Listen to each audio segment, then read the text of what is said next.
12 জন ভাববাদীর লেখা একটি বই। রয়েছে 76 খানা বই। বাইবেলের ক্যানোনাইজেশন ঘটে।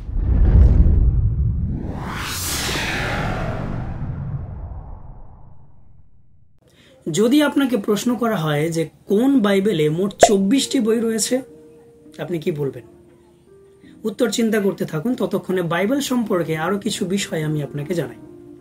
আমরা যেই বাইবেল ব্যবহার করি যাকে বলা হয় প্রোটেস্ট্যান্ট বাইবেল, অর্থাৎ যেখানে 66 খানা বই রয়েছে, সেই বাইবেল ছাড়াও কিন্তু আরো 3 প্রকার বাইবেল রয়েছে যেগুলো হয়তো আমরা জানি না। আমরা যে বাইবেল ব্যবহার করি সেই বাইবেল যে সারা পৃথিবীতে সকলেই ব্যবহার করছে এমনটা নয়। এই বাইবেল ছাড়াও আরো 3 প্রকার বাইবেল রয়েছে, কিন্তু আশ্চর্য বিষয় এটাই যে সেই 3 প্রকার বাইবেলে অন্যান্য যে সকল পুস্তকগুলো রয়েছে সেই পুস্তকগুলো কিন্তু আমাদের বাইবেলে নেই। প্রশ্ন ওঠে, তাহলে কেন বাইবেলে সেই বইগুলোকে যুক্ত করা হয়নি? তার উত্তর আমরা অবশ্যই জানবো। ওকে, তবে তার আগে আমরা জেনে নেব যে এই প্রোটেস্ট্যান্ট বাইবেল ছাড়াও আরো 3 প্রকার কি কি বাইবেল রয়েছে।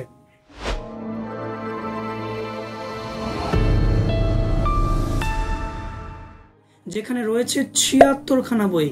আপনি শুনলে অবাক হবেন, আপনি ঠিকই শুনেছেন, 66 খানা নয়, 76 খানা বই। সেই বাইবেলটিকে বলা হয় অর্থোডক্স বাইবেল। ওকে, অর্থোডক্স বাইবেলে 76 খানা বই রয়েছে। পুরাতন নিয়মে 49টি এবং নতুন নিয়মে 27টি। নতুন নিয়মে 27টি আমাদেরও রয়েছে, তাতে কোনো পার্থক্য নেই। কিন্তু পুরাতন নিয়মে 49টি বই কি করে হয়ে গেল? পুরাতন নিয়মে এমন কিছু বই রয়েছে যেগুলো আমাদের বাইবেলে নেই, যেমন টোবিত, জুদিত, সিরাক এবং ম্যাকাবিজ 1, 2, 3, 4, এভাবে অন্যান্য অনেক বই রয়েছে। ওকে, আরেকটি বাইবেলের কথা বলবো যেই বাইবেলের মধ্যে রয়েছে 73 খানা বই। হ্যাঁ, আপনি ঠিকই শুনেছেন, 73 খানা বই রয়েছে। সেই বাইবেলটিকে বলা হয় ক্যাথলিক বাইবেল। ক্যাথলিক বাইবেলেও ঠিক ওরকম ভাবে টোবিত, জুদিত, সিরাক এরকম অন্যান্য আরো অনেক বই রয়েছে যেই বইগুলো আমাদের প্রোটেস্ট্যান্ট বাইবেলে নেই।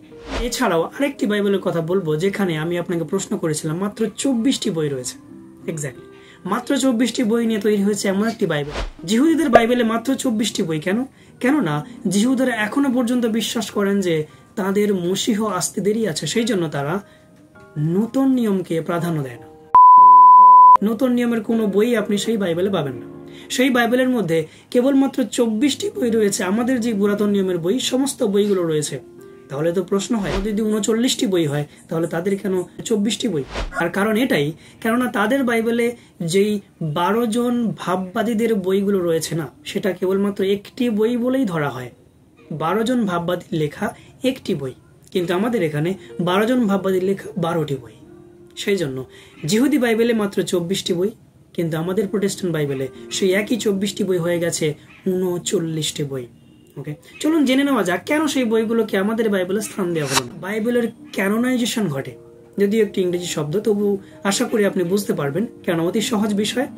ক্যানন হচ্ছে এমন একটা মাপকাঠি বা মাপদণ্ড যার মধ্য দিয়ে ধরা হয় কোন বইটি বাইবেলে থাকার যোগ্য এবং কোন বইটি বাইবেলে থাকার যোগ্য নয়। কেননা এমন অনেক পুস্তক সেই সময় প্রকাশিত হয়েছিল, এমন অনেক বই তৎকালীন দিনে প্রকাশ হয়েছিল যেগুলো বড় বড় রথী মহারথী অর্থাৎ বাইবেলের বিশ্বাসী বীরেদের নাম নিয়ে লেখা হয়েছে, কিন্তু প্রকৃতপক্ষে সেইগুলো তাদের লেখা নয়। এইরকম দাবি করেন অনেক প্রোটেস্ট্যান্ট থিওলজিয়ানরা, সেই জন্য তারা সেই সকল বইগুলোকে তাদের বাইবেল থেকে বাদ দিয়ে দিয়েছে। ওকে, আমি জানি না কেন, এবং সেটাকে আজ হয়তো নতুন করে সংস্থাপন করা সম্ভব নয়, কেননা এটা অলরেডি ফিক্স হয়ে গেছে যে 66 খানা বই তো 66 খানাই থাকবে। তার মধ্যে 65টি করা সম্ভব নয়, 67টি ওরা করাও সম্ভব নয়। সেই জন্য এই বইগুলি যখন ক্যানোনাইজেশন ঘটে, তখন প্রোটেস্ট্যান্ট থিওলজিয়ানরা, প্রোটেস্ট্যান্ট চার্চ ফাদাররা এমনটাই সিদ্ধান্ত নিয়েছিলেন যে কেবলমাত্র এই বইগুলি বাইবেলে থাকার যোগ্য। কেননা এই বইগুলি পবিত্র আত্মার দ্বারা অনুপ্রাণিত হয়ে লেখা হয়েছে। তাদের বক্তব্য এটাই যে অন্যান্য বাকি যে বইগুলো রয়েছে সেই বইগুলো পবিত্র আত্মার দ্বারা অনুপ্রাণিত হয়ে, অর্থাৎ ঈশ্বরের আত্মা দ্বারা অনুপ্রাণিত হয়ে লেখা হয়নি। তার জন্য তাদেরকে বলা হয় ডিউট্রো ক্যানোনিক্যাল বা সিউডোপিগ্রাফি, বা যাদেরকে বলা হয় অ্যাপোক্রিফা, বুক অফ অ্যাপোক্রিফা। ওকে, যার প্রকৃত বাংলা অর্থ বলা যেতে পারে এরকম যে মুখোশধারী বই, অর্থাৎ যারা বিভিন্ন নামকে ব্যবহার করেছেন ওই বইয়ের লেখক হিসেবে, যাতে ওই বইটি প্রাধান্য দেওয়া হয়। কিন্তু ভবিষ্যতে অনেক বিশেষজ্ঞরা যারা বাইবেল নিয়ে নাড়াচাড়া করেছেন, বাইবেলের মধ্যে থাকা নিগূঢ় তত্ত্বগুলোকে বের করে আনার চেষ্টা করেছেন, তারা যখন বইটিকে খুঁটিয়ে খুঁটিয়ে পড়তে আরম্ভ করলেন, তখন সেই বইয়ের মধ্যে অনেক রকম ভুল ভ্রান্তি পাওয়া যায়, যার জন্য তারা এটা চিন্তা করেন যে এই বইটি পবিত্র আত্মা দ্বারা অনুপ্রাণিত হয়ে লেখা হয়নি এবং এই ধরনের কোনো ব্যক্তি দ্বারাও লেখা হয়নি যার নামে বইটি লেখা হয়েছে। এই সকল অনেক দ্বিধাদ্বন্দ্বের কারণে তৎকালীন দিনে বাইবেলকে একটি নির্দিষ্ট রূপ দেওয়া হয়, একটি নির্দিষ্ট চেহারায় রূপান্তর করে দেওয়া হয় এবং একদম সিল করে দেওয়া হয় যে বাইবেলে কেবলমাত্র এই বইগুলি থাকবে। এই রকম ক্যানন কেবলমাত্র একটা হয়নি, চার প্রকার ক্যানন হয়েছে, যার জন্য 4 রকমের বাইবেল হয়ে গেছে। কোনো ক্যানন মনে করে ওই বইগুলো পবিত্র আত্মা দ্বারা অনুপ্রাণিত নয়, আবার কোনো ক্যানন মনে করেন যে না, ওইগুলোর মধ্যে সেরকম কোনো ভুল ভ্রান্তি নেই।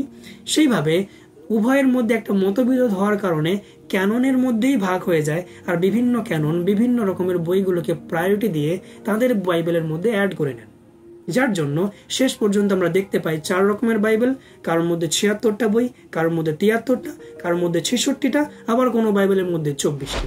এই বিষয়ে আপনি কি মনে করেন? আমাদের 66টা বই কি যথেষ্ট, নাকি আরো অন্যান্য বাইবেলের যে বইগুলো রয়েছে সেগুলো আমাদেরকে পড়া উচিত বা পড়ার প্রয়োজন রয়েছে? যদি আপনি চান পড়তে পারেন, আর তা না হলে আপনি এটা নিয়েই সন্তুষ্ট থাকতে পারেন। যদি আপনার কোনো মন্তব্য থেকে থাকে অবশ্যই কমেন্ট করে জানাবেন। ধন্যবাদ।